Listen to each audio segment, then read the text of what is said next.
चली, अनवरत चली, निरंतर चली, आवाज चली, अहर्निश चली, बिना रुके अविराम चलने वाली ऐसी निष्दिन जो राष्ट्र की साधना जो है वो राष्ट्र साधना सब प्रकार के अपमान, दमन, भयंकर प्रकार के विरोध के बाद वो राष्ट्रीय स्वयंसेवक संघ दुनिया का शायद ऐसा कोई संगठन होगा जिसको दबाने का, कुचलने का, समाप्त कर देने का अपने देश के लोगों ने, अपने देश की सरकार के लोगों ने इस प्रकार का प्रयत्न किया।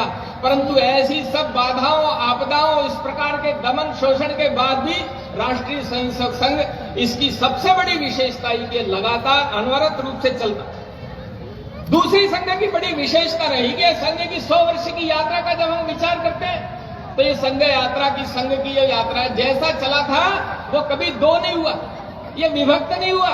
एक संस्था संगठन खड़ा होता है, उसमें 2 पार्टीशन हो जाते हैं। राजनीतिक क्षेत्र में एक पार्टी खड़ी होती है, वो दूसरी होती, तीसरी होती, चौथी होती, एक पार्टी के छिन्न विच्छिन्न होते हैं। संघ का अगर हम विचार करें तो एक सुदीर्घ एक प्रकार की अविभाज्य इस प्रकार की हमारी संघ की यात्रा जो है वो देश में चल रही है और लगातार जो है इसमें एक इवॉल्वमेंट होता जा रहा है, लगातार जो है निरंतर वर्धिष्णु है, नए नए आयामों के साथ जुड़ती हुई चली आ रही है। और सबसे बड़ी विशेषता अगर राष्ट्रीय स्वयंसेवक संघ की है तो वो हमारे राष्ट्रीय स्वयंसेवक संघ की शाखा की पद्धति है, उसी में ये शाखा का जो तंत्र है ये सबसे बड़ी विशेषता।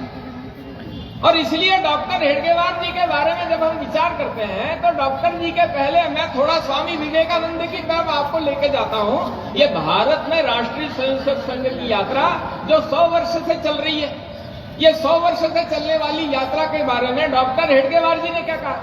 जब संघ शुरू हुआ तो उन्होंने कहा हम कोई नया काम शुरू नहीं कर रहे, ये हमारा काम जो है सदियों से चला आ रहा काम है, उसी को हमने आगे बढ़ाने का प्रयत्न किया है। और इसलिए अपना भारत जो है, ये भारत ये दुनिया का एक सबसे प्राचीन, पुरातन, एक अनूठा इस प्रकार का हमारे में भारत की एक अपनी एक अलग यूनिकनेस है।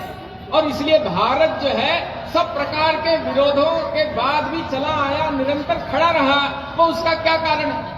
दुनिया के देशों का विचार करते हैं तो दुनिया के देश जो है इस प्रकार के आपदाओं के झंझट में, थपेड़ों में टकराकर जो है समाप्त हो गए।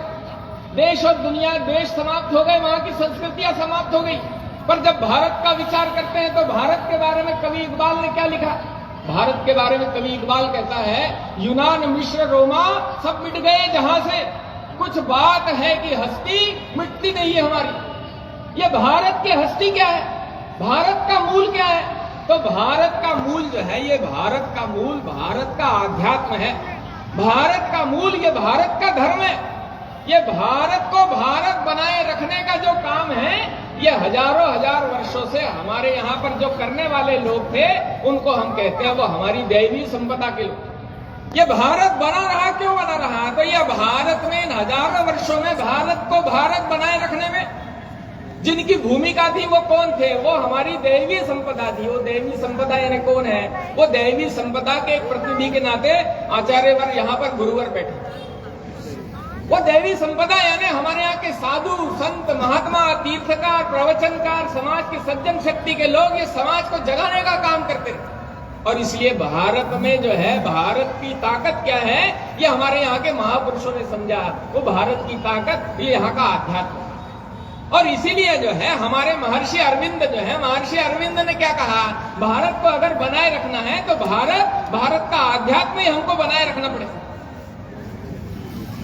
अपने समाज का जागरण करने के लिए, अपने समाज में एक नवजीवन खड़ा करने का एक बहुत बड़ा काम जो है आचार्य महर्षि दयानंद सरस्वती जी ने किया। महर्षि दयानंद सरस्वती कहते हैं भारत को अगर बनाए रखना है तो भारत को वेदों के ऊपर आधारित अपना जीवन, अपना समाज ये वेदों के ऊपर आधारित रचना के ऊपर खड़ा करना पड़ेगा, तो ये भारत चिरंजीवी भारत बनेगा। रविंद्रनाथ टैगोर ने भी इसी प्रकार का वर्णन करते हुए कहा है भारत जो है ये भारत का समाज ये राज्य आश्रित नहीं, राज्य के ऊपर निर्भर नहीं, भारत का समाज ये अपने स्वदेशी समाज के ऊपर खड़ा रहेगा, बिना राजर्षय के खड़ा रहेगा, तो ये समाज जो है जागृत भाव लेकर खड़ा रहने वाला है। और इसी प्रकार का संदेश जो है वो स्वामी विवेकानंद भी, हम जानते हैं 1893 में स्वामी विवेकानंद अमेरिका में जाकर, शिकागो में जाकर उन्होंने भारत का विचार जो है, भारत का हिंदुत्व जो है उसको प्रतिष्ठापित करने का काम किया। सारी दुनिया में जो है ये भारत एक चमक कर खड़ा हुआ और उसका जो कुल मिलाकर उसको करने वाले कौन थे? तो वो स्वामी विवेकानंद थे। स्वामी विवेकानंद के भाषण के बाद दूसरे दिन के समाचार पत्र में विवेकानंद का ही फोटो था। The Hindu monk of India, वहां के बड़े बड़े समाचार पत्रों ने लिखा। और बाद में स्वामी जी 1893 से लेकर 1897 तक 4 वर्षों तक वहां पर भारत के विचार को प्रसारित करते रहे। भारत का यशोगान वो वहां पर सुनाते रहे। भारत वापस जब आए, किसी घटना के कारण जब वो भारत वापस आए, तो उस घटना के लिए उन्होंने कहा कि मैं अब आने वाले समय में अब कभी विदेश में नहीं आऊंगा। जब तक मैं भारत का नाम दुनिया में न चमका दूं, तब तक मैं भारत नहीं आऊंगा। और इसलिए उन्होंने जो है कहा कि मुझे 100 नौजवान ऐसे मिल जावे जिनके दिन का चैन और रात का स्वप्न ये भारत हो, तो दुनिया को बताऊंगा कि मैं भारत की ताकत क्या है। स्वामी जी के आग्रह निवेदन पर सबसे पहले जो आई वो एक लड़की थी, और वो लड़की भी विदेशी लड़की थी। वो मार्गरेट नोबल थी। वो उसने कहा मैं आ सकती हूं। स्वामी जी ने कहा वाई नॉट, क्यों नहीं आ सकती, आओ तुम। उन्होंने कहा 99 की चिंता आप करिए। 30 करोड़ की जनसंख्या में स्वामी जी को 100 लोग 99 लोग नहीं मिले। उस समय भारत की जनसंख्या 30 करोड़ थी। नहीं तो शायद आज भारत को जगाने का हमको आवश्यकता ही नहीं पड़ता। और इसलिए स्वामी जी ने भारत में आने के बाद, वहां पर भारत में श्रीलंका में आने के बाद उनका अभूतपूर्व स्वागत हुआ। श्रीलंका से लेकर राजस्थान के अल्मोड़ा तक उनकी यात्रा हुई है। वो स्वागत सभा में उनके भाषण हुए। उन भाषणों में उन्होंने भारत का वेदांत और भारत का विचार रखने की बजाय भारत को जगाने का प्रयत्न किया। उनके भाषणों पर एक किताब है, कोलंबो टू अल्मोड़ा। उसका अगर सार रूप देखा जाए तो 3 बातें स्वामी जी ने कही थी। वो 3 बातें क्या थी? तो वो 3 बातों में स्वामी जी ने कहा, कुल मिलाकर मुझे ऐसा लगता है, सारी दुनिया का घूमने के बाद मुझे ऐसा लगता है कि ये भारत का जो समाज है इसको हमको संगठित करना पड़ेगा। दूसरी बात उन्होंने कही थी, भारत में जो है व्यक्ति निर्माण करने का, व्यक्ति को निर्मित करने का कोई एक तंत्र जो है हमको स्थापित करना पड़ेगा। और तीसरी एक बड़ी महत्वपूर्ण बात स्वामी जी ने कही थी, बहुत महत्वपूर्ण बात कही थी। तीसरी बात स्वामी जी ने कही कि आने वाले 50 वर्षों के लिए हमने अपने सारे देवी देवता, अपने सारे पुस्तकों को निकालकर अलमारी में बंद कर देना चाहिए और हमको केवल और केवल भारत माता की साधना और आराधना में हमको लगना चाहिए। स्वामी जी के तीनों बातों को अगर पूरा करने का कोई काम आज वर्तमान समय में पिछले 100 वर्षों से कर रहा है तो वो राष्ट्रीय स्वयंसेवक संघ संघ समाज में इस प्रकार का जागरण का एक प्रयत्न करता हुआ, ये एक लगातार प्रयत्न करता हुआ ध्यान में डॉक्टर जी के भी ध्यान में आया कि हमारे समाज का दृश्य ऐसा क्यों है। अपने समाज में जो कमी है वो डॉक्टर जी को ध्यान में आई। अपने समाज में देशभक्ति का एक अभाव, अपने समाज में अनुशासन का अभाव है और अपने समाज में जो है वो संगठन का अभाव है। ये तीनों चीजों को ठीक करने के लिए और स्वामी जी ने अपने राष्ट्रीय स्वयंसेवक संघ का काम शुरू। यस, जो 100 लोगों की मांग स्वामी विवेकानंद जी ने की थी, वो 100 लोग अगर आज स्वामी जी मांगते तो राष्ट्रीय स्वयंसेवक संघ इस प्रकार का एक संगठन जो है वो उसको पूरा करने की दिशा में हमारे ध्यान में आया। और इसीलिए संघ इस प्रकार के प्रयत्न में लगा है। ये व्यक्ति निर्माण की एक अभिनव पद्धति के माध्यम से समाज में एक जागरण का काम करना, ये संघ ने अपने काम पर और इसलिए संघ ने अपने काम के चलते चलते इन 100 वर्षों के पड़ाव का जब हम विचार करते हैं तो समाज में देशभक्ति का भाव खड़ा करना ये एक पहली प्राथमिकता। समाज देशभक्त होना चाहिए, देश का समाज देशभक्त होना चाहिए और इसका प्रोसेस जो है वो संघ शाखा के माध्यम से शुरू किया। ये कार्यकर्ता निर्माण या व्यक्ति निर्माण ये संघ का पहला स्टेप था, प्रथम चरण था। दूसरा चरण जो है व्यवस्था परिवर्तन का था। समाज जीवन के प्रत्येक क्षेत्र में देशभक्ति के भाव से युक्त लोग खड़े होने चाहिए। इसलिए समाज जीवन के प्रत्येक क्षेत्र में ऐसे अलग अलग संगठनों के माध्यम से समाज में एक राष्ट्र जागरण, देश प्रथम का भाव लेकर काम करने का प्रयास शुरू हुआ। ये संघ का दूसरा चरण था। संघ का तीसरा चरण ये समाज परिवर्तन का चरण। समाज हमारा खड़ा होना चाहिए, समाज हमारा जागृत होना चाहिए, समाज हमारा मूल्यों के ऊपर आधारित खड़ा होना चाहिए।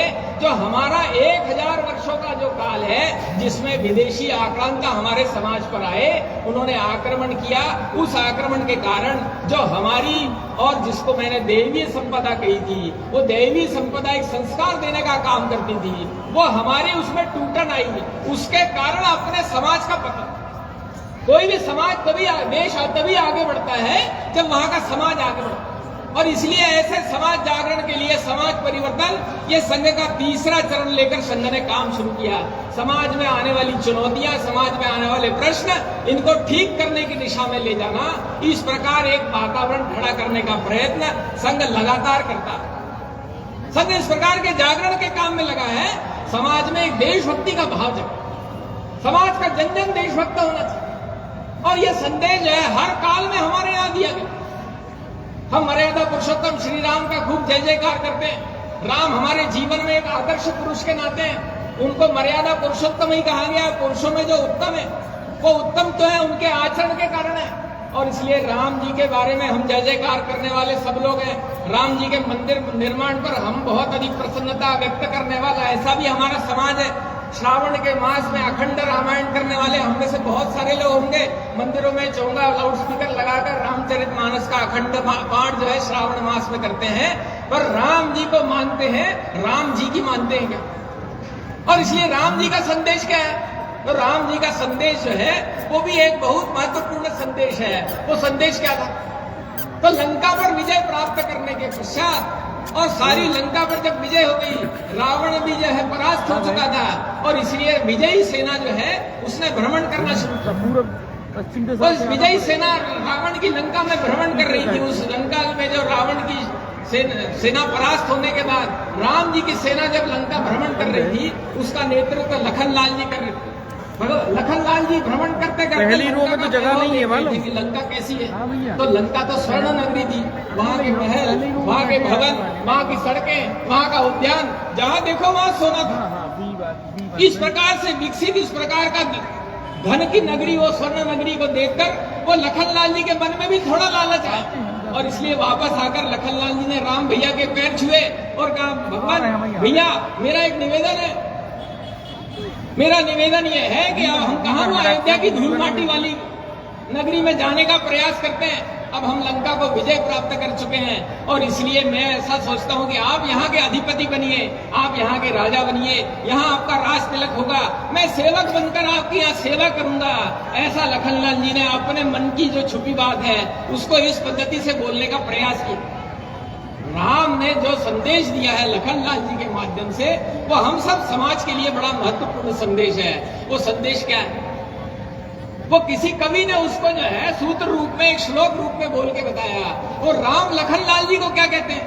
वो राम लखनलाल जी को कहते हैं, अपि स्वर्णमयी लंका न मे लक्ष्मण रोचते, जननी जन्मभूमिश्च स्वर्गादपि गरीयसी। भैया ये सोने की लंका मुझे रुचती नहीं है, ये मुझे पसंद नहीं आ रही है। मेरी जननी, मेरी जन्मभूमि, ये मुझे स्वर्ग से भी अधिक प्यारी है। ये राम का संदेश है, ये देशभक्ति का संदेश। और इसीलिए अपने संघ ने इस प्रकार का भाव लेकर समाज में एक जागरण का प्रयत्न किया है। संघ का मानना है जब तक समाज नहीं बदलेगा तब तक देश नहीं बदलेगा। और इसलिए अपने पूजनीय सरसंघ चालक मोहन भागवत जी बार बार कहते हैं कि अगर देश बदलना है, तो देश को खड़ा करना है, तो देश के जन जन में देशभक्ति के भाव की जागरण की आवश्यकता है। समाज देशभक्त होना चाहिए। समाज देशभक्त होगा तभी देश आगे बढ़ेगा। और इसीलिए किसी समस्या के कारण हम संगठित हो नहीं, हमारा संगठन का स्वभाव बनना चाहिए। जो भी दुनिया के देश हैं जिन्होंने अपने समाज में अपने देश के प्रति एक भक्ति का भाव रखा, वो देश दुनिया की दौड़ में आगे बढ़े। सामान्यतः जापान का उदाहरण सुनते और देखते हैं। दीपक जी देख ले हैं, हम कुर्सी जापान ऐसा देश है जो विश्व युद्ध के पीड़ित होकर जिसके ऊपर परमाणु बम फेंका गया। हिरोशिमा और नागासाकी जैसे दो शहर जो है वो ध्वस्त हो गए। वहां पर आज भी जो है अबेंडन करके वहां घास भी नहीं उगती है। वर्षों तक वहां के आसपास के क्षेत्र में जो बच्चे पैदा होते थे वो बच्चे विकलांग पैदा होते थे। कोई आंखों से अंधा पैदा होता था, जो कोई लंगड़ा होता था, कोई लूला होता था। इस प्रकार की वो वहां पर इस प्रकार का दृश्य था। जापान अपने विकास की गति से और कई साल पीछे चला गया। लोगों को लगा जापान खत्म हो जाएगा, परंतु जापान का देशभक्ति कैसा है? जैसे स्वामी विवेकानंद ने अमेरिका में जाकर भारत का परचम लहराने का प्रयास किया, एक और संत हो गए हमारे यहाँ के, एक बहुत बड़े गणित के विद्वान, गणित के प्रोफेसर थे। मन में आध्यात्म का भाव जागा, सब छोड़ा और वो जापान में उन्होंने अपने भारत की धर्म ध्वजा को फहराने का काम किया। जापान में उन्होंने हिंदुत्व के जागरण का एक बड़ा प्रयत्न किया। जापान में बहुत सारे लोगों से मिलते थे, उनके बहुत सारे किस्से ध्यान में आते हैं। वो किस्से उन्होंने यहाँ आकर बताए थे। वो जापान का एक उदाहरण बताते हैं। एक दिन जापान में वो ट्रेन में यात्रा करते हुए जा रहे थे। ट्रेन में जिस दिन वो यात्रा करते हुए जा रहे थे, संभवतः एकादशी रही होगी, संभवतः व्रत का दिन रहा होगा, और इसलिए जो है उनके मन में इच्छा हुई कि कुछ फल खाया जाए। रेलवे स्टेशन पर गाड़ी रुकी, उन्होंने बाहर झांक कर देखा, बाहर देखा कि कोई फल की दुकान है क्या, कोई फल वाला है क्या? कोई फल वाला नहीं मिला। एक स्टेशन निकल गया, 2 निकल गया, 3 निकल गया, कोई फल वाला नहीं मिला। भूख से जरा स्वामी जी पीड़ित थे, परेशान थे, और इसलिए अचानक स्वामी जी के मुंह से निकला, कैसा भुक्कड़ देश है, यहाँ पर स्टेशन पर फल भी नहीं मिलते हैं। ऐसा वो मुंह से बुदबुदा दिए। ट्रेन चल पड़ी। अगले स्टेशन पर फिर गाड़ी रुकी तो एक नौजवान जो है फल का हाथ में टोकरा लेकर उनके सामने खड़ा था। महाराज जी फल लीजिए, आप फल पाइए। उन्होंने कहा तुमको कहां से पता चला कि मेरे को फल चाहिए? कितना कीमत है इसका? इसका कोई कीमत नहीं है, आप फल लीजिए।